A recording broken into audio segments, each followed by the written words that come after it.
Се враќаме малку назад. Во периодот кога во Делчево библиотеката значише многу и за младите и по старите генерации. Тоа беше центар во кој што голем број на генерации уште од прво оделение започнуваат со читањето на лектирите, но тука беше и центарот во кој што се купуваа и весници, се читаше. Делчевчани во тој временски период ја сакаа и обожаваа библиотеката. Во тоа време и приказната за библиотеката ќе ни ја раскаже нашиот денешен гостин. Јас нема да го представам. Би сакал сам да се представи, од каде потекнува, која година е родена, која доаѓа во Делчево и во кој временски период почнува да работи во тоа место, центарот на Делчево, библиотеката. Поверете. Вашето име и презиме? Да. Се викам Лилјана Ивановска, родена сум 44-та во Пекчево. 2 години бев учителка во село Умлена, општина Пекчево. Потоа... Каде завршувате основно и средно образование? Имам завршено средна учителска школа. Да, основно во Пекчево. Основно во Пекчево, да. Потоа средно во Штип, учителска школа. Така. А после, откако дојдов во Делчево, волено се запишав на Виша педагошка школа, оделенска настава. Дали се Значи сеќавате? завршено Да. Виша педагошка школа. Дали се сеќавате кога завршувате средно образование? 65-та се омажев. Да. И од тогаш живеам во Делчево. Тогаш немаше место во образованието да се запослам како просветен работник и се вработи во библиотеката. Ајде нешто за библиотеката да ми раскажете. Како изгледаше тогаш библиотеката? Тоа беше, значи, на крајот на 65-та година. Да. Во библиотеката имаше само еден вработен, тоа беше господинот Коле. Повеќе го познаваа како Макси. Директор, и тоа беше културен дом. Така. А директор беше Томе Георгиев. Така. Библиотеката беше на долниот спрат на културниот дом. Имавме, прво да кажам дека имавме многу слаби услови за работа. Мала просторија за книжниот фонд и тоа, книжниот фонд знаеме дека треба да се обезбеди и од сонце и од влага. Една мала просторија имавме дека ги услужувавме читателите и имавме сала до душа. Салата беше доста проширна, така голема. Тоа беше читална. Да. Во библиотеката во тоа време имавме доста читатели. Најголем број на читатели тоа беа децата. Затоа што тие во образованието знаеме дека се задолжени да со лектира, со читање на лектира, а ние се трудевме да ги набавиме сите книги од лектирата на децата. Значи, поготово од прво до 8 оделение беа најголемиот број на читатели, децата. Во читалната ги добивавме скоро сите најактуелни списанија, Така. весници. И затоа имавме и читатели, Повозрастни. така, возрастни читатели, што го пратеа печатот. Значи вестници. Весниците, да. Да. Секако дека имавме и литература за возрастни. Така. Имавме и возрастни читатели и затоа набавувавме и литература за возрастни. Како се одвиваше, сигурно сте правеле за секое дете посебно која лектира Водевме картотека. евиденција. Да. Секое дете го запишувавме на картончиња, картони, евиденција за име, презиме Така. и книгата што ќе ја земе. И датата кога е земена, за да го задолжиме, за да ја врати. Така. И кога ја врати, се подпишавме дека е вратена книгата. Чланарина зимавме многу минимална. Да. Само за тоа, за да ги чуваат децата книгите, Така. да не ги кинат и да ги вратат. Ги испрашувавте ли децата дали ги читале книгите? Имаше ли такви моменти? Јас имав така една мала навика, да речам,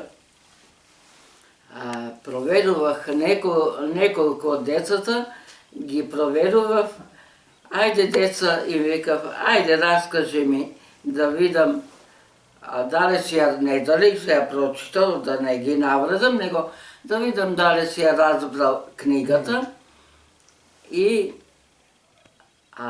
почнат да раскажува. Тоа ми беше за цел, за да ги навикнам децата или да ги задолжам на еден начин да ја прочитаат книгата, а не само да ја прошетаат до дома и да ја вратат. И после слушав од некој, саке не провери библиотекарката дали сме ја прочитали.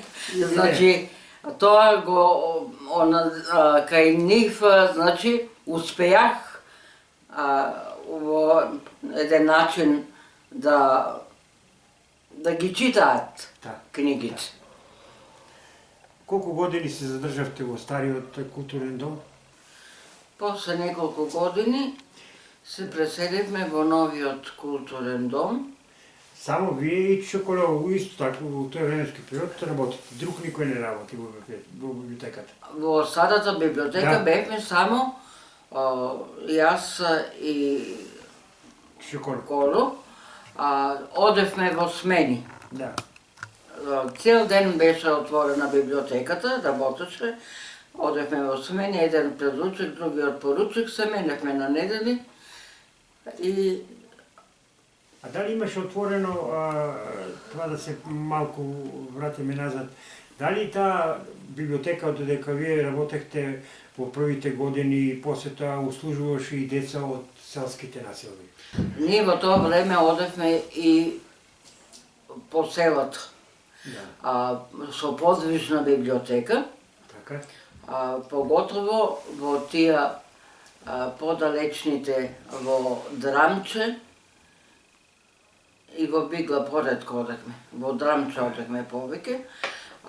Носевме лектира за децата и дали беше 2 пати у месецо или...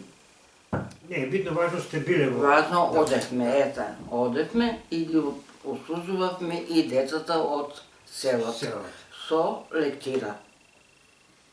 И во исто време и ги враќахте после неделевски период. Па идеме наредниот пат, земеме ги тие што сме ги претходно однене, па однесеме нови. А на горниот регион, према Разловците, отиваше... Јас одех по селата, Бача Колона одеше, јас одех. Да. Што рече? Дали одехте и по Разловца и по Тревотивище, по тие горниот дел? Во Разловца отворивме библиотека. Да. Во Разловца имаше отворена библиотека и да, и таму одевме. Траутивище, дали се сеќавате? А после некое време таму престана библиотеката, не Да. знам. А во Траутивище нема отворено? Во Траутивище? Во Траутивище не сме одели. Да. Значи Разловца е отворена библиотека, па после е затворена. Да, после затворихме. А да не заборавиме, тие старите, бидејќи таму се читале вестници, новини се. Од колку до колку саат можеа да дојдат читателите, да може да Исто и читаат? читалната беше цел ден отворена. Да. И библиотеката и читалната беа цел ден отворени. И доаѓа луѓе Да, и читаат. доаѓа се возрастни луѓе, пензионери и читаа. Имаше ли доста заинтересирани да Па читаат? добро, сега од овие возрастите немаше многу, ама имаше си столни. Да. Да, немаше многу. Имавте ли контрола од страна на инспектори некои да ви доаѓаат како е фондот на книгите, дали како работи библиотеката, да дојде некој пост од Скопје? Или не? Со кој се работувавте највише за набавка на книги? За набавка на книгите соработувавме со Универзитетска библиотека од Скопје. Так. Одевме редовно одевме на состаноци, одевме редовно на саемот на книгата и таму тие што ни требеаше наслови, прво бија лектирата, а потоа и слободната литература, пошто на саемот има изложба и на нови наслови и таму правевме договор и потоа ни... Тоа е се во Скопје, така? Да. И потоа имаше после и некои патници од издавачки куќи што не посетуваа и направиш договор и... А имахте ли соработка со библиотеките од регионот, од Белево, Пекчево, Виница, да се соработувате? Да, имавме соработка секако. Одевме дури на посета во Виница, во Кочани, во библиотеката. Соработувавме за размена на книги, обработка на книгите, се. Забори да кажа дека и во Каменица библиотека. Значи и во Каменица македонски имате отворено? Да, отворивме библиотека и таму се имаше над библиотеката, ама во Каменица живееше, значи таму си работеше редовно. Не ние не одевме, него там работен си имаше библиотекар. Вие кога дојдовте во Делчево 1965 година, веќе бевте во брак или после стапувате во брак? Не, 65-та бек во брак. Да. Тука и реков, немаше место во просвета и се запосли во библиотеката. Како мажена. Така. Значи тоа е временски да е 1965 година и после тоа, после тие години од 65 година па 70-те години веќе одите во новиот зградата, во новиот дом. Културен дом. Таму сме веќе поделени. Културниот дом е башка, библиотеката е посебно. Таму во новата библиотека имавме доста подобри услови за работа. Имавме поголема соба, не сала, ама соба, поголема соба за книжниот фонд, значи повеќе рафтови и можевме да ги поделиме по области. Книгите или литературата, како да кажем. Имавме посебно, беше позаимното оделение и тука исто имаше рафтови со книги, тука беа за тие од прво до 8 оделение за помалите. Посебно имаше И за средно образование 100% има. Моля? За средно образование има... Да, за средно образование исто, литература. За средното образование имахме и доста децата после што користеше за матура литература. Значи ние имахме литература скоро од многу области. Тоа беше, значи, повеќе за средното училиште, а и, како што реков и претходно, и слободна литература, имавме и возрастни читатели, поготово читателки. Имаме читателки и взимавме точно нова литература што изгледаше, како да кажам, што се позаинтересирани женски за лесна литература некоја. Теја сам тука набележила, тога е баш се многу читаше. Шелдон, Махлер, Скарлет, Мириам, тие беа поготово, како што реков, од женскиот пол. И значи имавме доста и возрастни читатели и како што рекох имавме повеќе области, имавме и од филозофија, имавме и од уметноста и други области.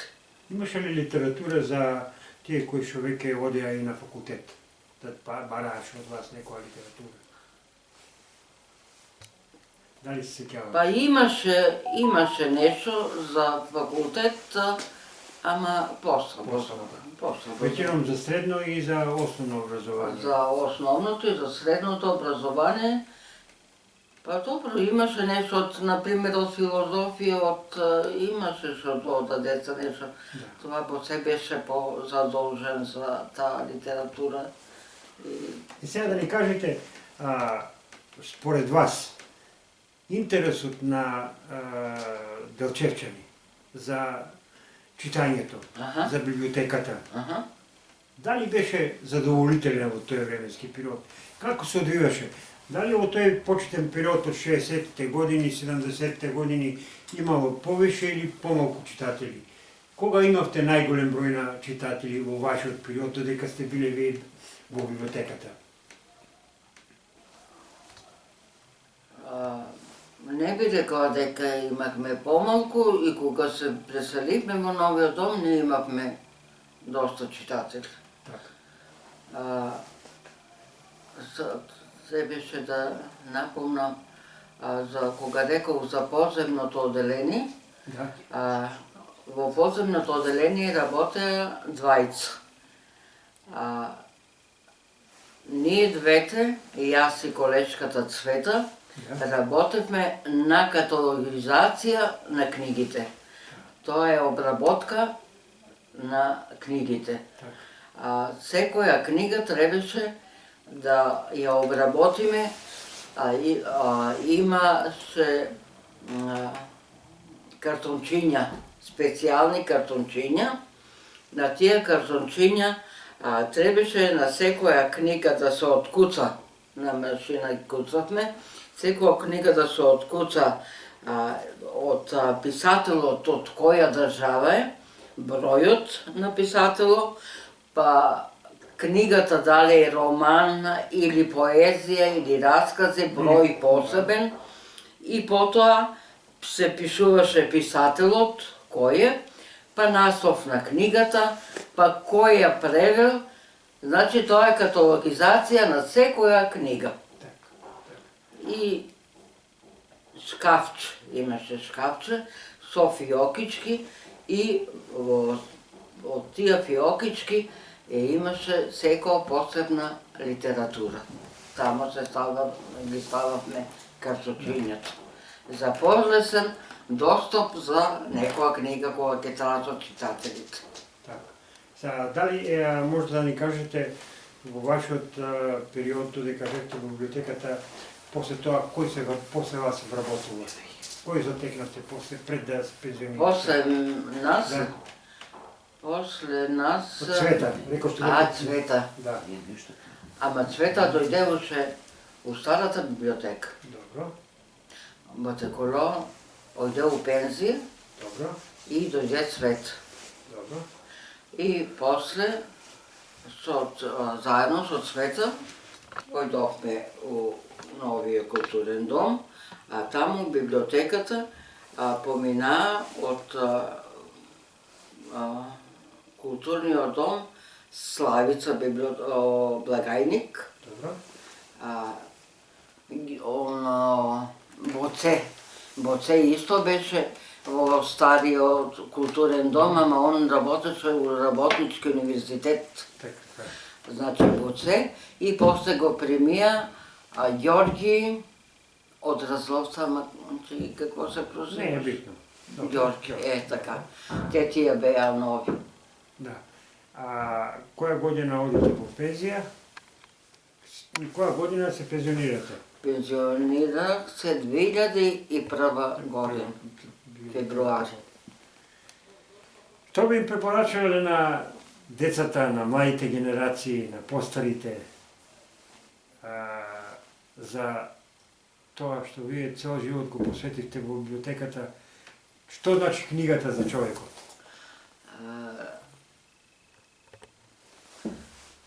За жал,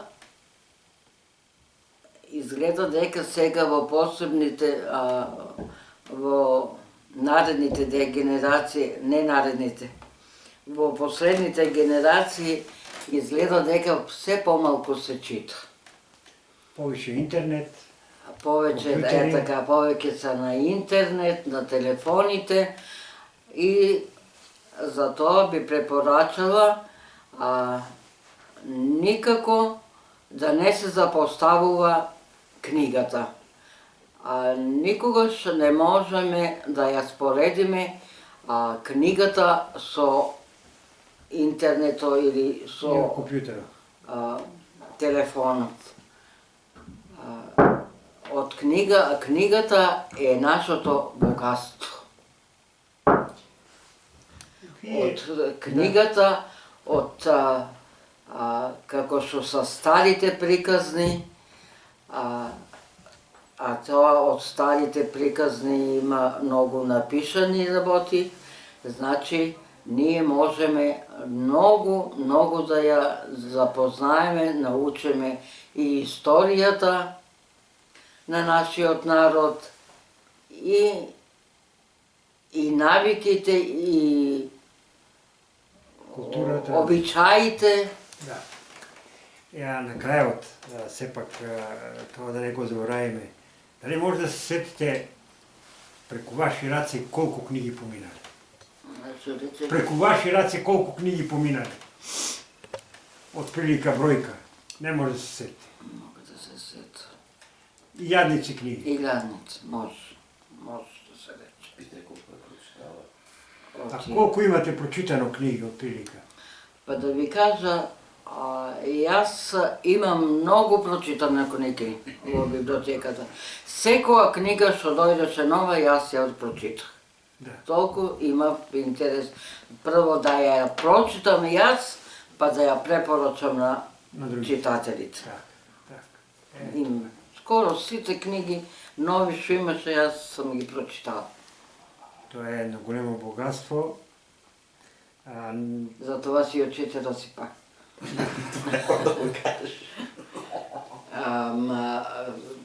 Интересираше ме да содржината на книгата, и викам после, кога дојдеаше читателки, многу пати са ми рекли, ајде сега да ми избереш книга да ми дадеш. Во овие пензионерски години, дали продолжувате да читате книги? Сега кога сте пензионер, дали продолжувате да читате книги? Па, ги е там. Сите? Тие са се мои Да. книги, по некој пат ги повторам, ама сега веќе многу ми ослабнаа очите Да. и поредко читам. Колку време работевте во Радио Делчево или како работевте во Радио Делчево? Како шо? Од културниот дом ојдох у Радио Делчево. Колку работих, Боже? Дали беше на година? Кој работеше таму во културниот дом, во Радио Делчево? Маневски беше раководител, Деска, Добро. Адно, ама на мене не ми се ареса работата во Радио Делчево, затоа што идеш по вести да земеш по предпријатијата, да ги молиш директорите да ти кажат, а знаеш дека не е така што ти кажува и мене ме тоа нервираш. Така. И после рекоа дека ќе примат нов библиотекар. Тогава беше се пријавила Вечето. Верчето. Аха. Вечето се беше пријавила за во библиотеката и јас кога чух оди се пријавила Верчето и ојдох, врнах се, оти, што знам, не бех така дала отказ, какво беше, не знам. Само беше префрлена. И се префрлих, Да. паси ме прима, префрлих се со библиотеката, а на моје место у радиото поослободих место, па Любица се вработи. И ден денеска ми е благодатна. Вика, од тебе се запослих, а пред това не ја беа примар. У това време промоции на книги, како сега некој издаде. Правихме изложба на книги, да, обавезно. Кога е месецо на книгата и ние правихме изложба на книги и од школите ги обавезно сите оделенија по македонски јазик ги водеаше децата на изложбата. Значи обавезно во месецо на книгата изложба. И посетени беа изложбите од образованието обавезно по македонски јазик со наставниците по македонски и децата ги водеа. Вие рековте дека бил директор на Љупчо Ѓорѓиевски татко му во Стариот културен дом, он ми беше одговорен. И со него како било соработката, а и со Чичо Коло и со другите? Имавме одлична соработка прво со колегата Коло. Многу пати се заменувавме кога имавме потреба. Некој да иде предручок или поручок. Или да, ако има потреба да изостанува. Значи, како што реков, одлична соработка, а исто така и со директор. Да. Директорот ни беше исто. Од колку до колку работевте? После Работното време од колку до колку ви беше? Работното време. работното време ни беше од сабале, од 8 па до 7 Вечерта. вечер. Да. Двосменско работење. Две смени работење. Две смени работевме. Се падаше на ручок така, двојцата по 1 сат, На пауза. да сме заедно по 1-2 Да. сат. И после во новиот културен дом, во новата библиотека, исто така имавме многу добра соработка со сите колеги. Значи, бевме многу сложен колектив. Така. Дали со библиотекарите или со другите вработени, имавме коректен однос. Една работа ќе заборавевме, а ја цело време ми се врати во главата. Сите генерации, од вашите генерации, сите ги прашаме, па и вас ќе ве прашаме. Како беше во тогашно време младалачкиот живот? Како вие преживувавте тој младалачки, вие сте биле млад човек, во брак, како се живееше во Делчево во тогашно време? Кога дојдов јас во Делчево, имаше, како да кажам, раздвижен младалачки живот. Се сеќавам, имаше плоча. Да. Одевме на Плоча вечер. Монте Карло. Монте Карло, да. После, после некое време На Корзо се одеше. на Корзо се одеше и обавезно недела излегувавме. На кино. На кино одевме. После на секоја другарска вечер Така. или на... Дружбата била сосема друга отколку с денеска Да, како човек. да. Многу повише почитување, Многу респект. дружење. Па ние, друштвото што бевме, си најдевме некоја нешто Забава или нешто. ситно, Да. нешто да се најдеме да сме заедно, Така. да се посетиме. Па било што, дали некој нешто купил или што било и се викнеме. Ајде на Само да се видите на Да, имендини. да се видиме. Често си одехме, се собирахме. Тоа вече го нема. Тоа го нема. Да. Не. Тоа пријателство и тој контакт. Многу беше подруг животот, некој потоа колку сега. Супер. Добро. Фала ви многу, да сте ми здрави и живи. Молим, што Баш ми може е да се драго. сета кажак. Да. Од 65 година до 2001 година, нас тој период го и така опатамо, и книгата сега ќе опишеме периодот од 45 до 90 година. Да. Тој беше празен простор, а вие баш во тој временски период сте биле во библиотеката.